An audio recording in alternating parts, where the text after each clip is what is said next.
Okay, so I'm doing my topic on America's downfall through sports in the 21st century. Um, the main question I have is, can we look to sports to determine if America has become too soft in a sense? And I kind of use these two images because football is kind of a sport where it's violent and you hit a lot of people and do things like that. And these just two images kind of portray what's going on in the 21st century. And my question is there too much respect in sports, and is it kind of um, coming back to modern day life? What drew me to this topic, I have a passion for athletics, and I've noticed differences in the way opponents portray each other on and off the field. And I just kind of wanted to get a deeper look at what was going on and see if I could find some examples of how this is happening. What I hope to find is I already have a lot of examples, and I'll be able to show you guys some of them, but I hope to find more examples that support my claim about the softness of the future generations in sports. So the thesis I have is if we look at the history of sports through the 20th century, our country can regain its strength it once had and become the power that it once was. I believe that there's a lot of examples from the 20th century that we can look at to see that America, sort of its government and its whole style was kind of feared back then, and I think that it definitely was portrayed through sports and the way opponents looked at each other, and I think if we can kind of regain that through sports, maybe our government and our country as a whole can regain its feared power that it used to have. So the question I have is, does this translate to modern day America? One of my I have a personal effect kind of on this topic, and one of my favorite coaches just last year, he was a victim of kind of the softness in the 21st century. He's been my coach.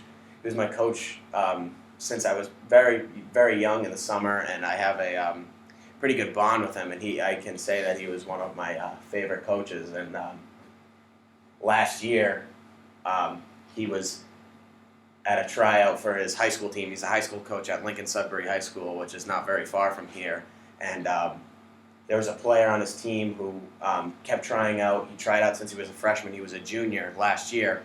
And Coach Fredericks didn't think he was cut out to make the team, so he told him that he thought it would be best for him to play JV again and get more playing time and try to become a better player for next year. And what happened was the kid went back to his parents, told his parents what happened, and the parents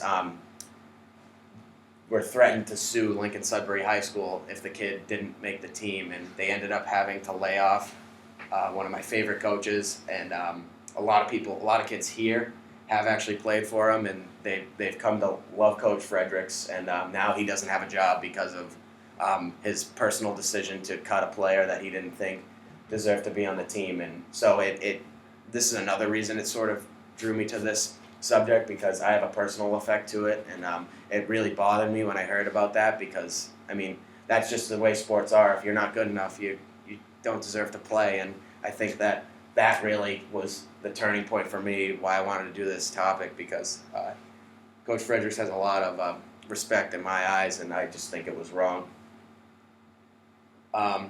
So another thing I found as an example, there's some softer rules in sports, especially in National College Athletic Association basketball.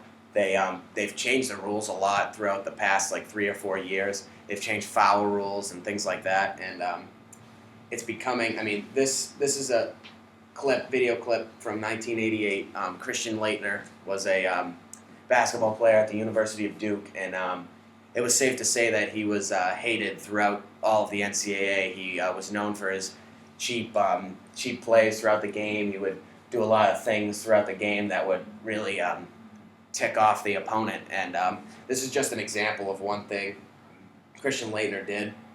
Duke pushed the lead back to 9, and then Christian Laettner put his foot down, literally.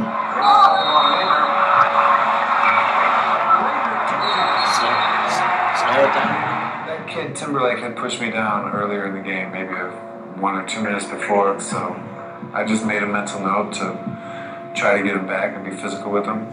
And, the next time I look up, he's standing right underneath me.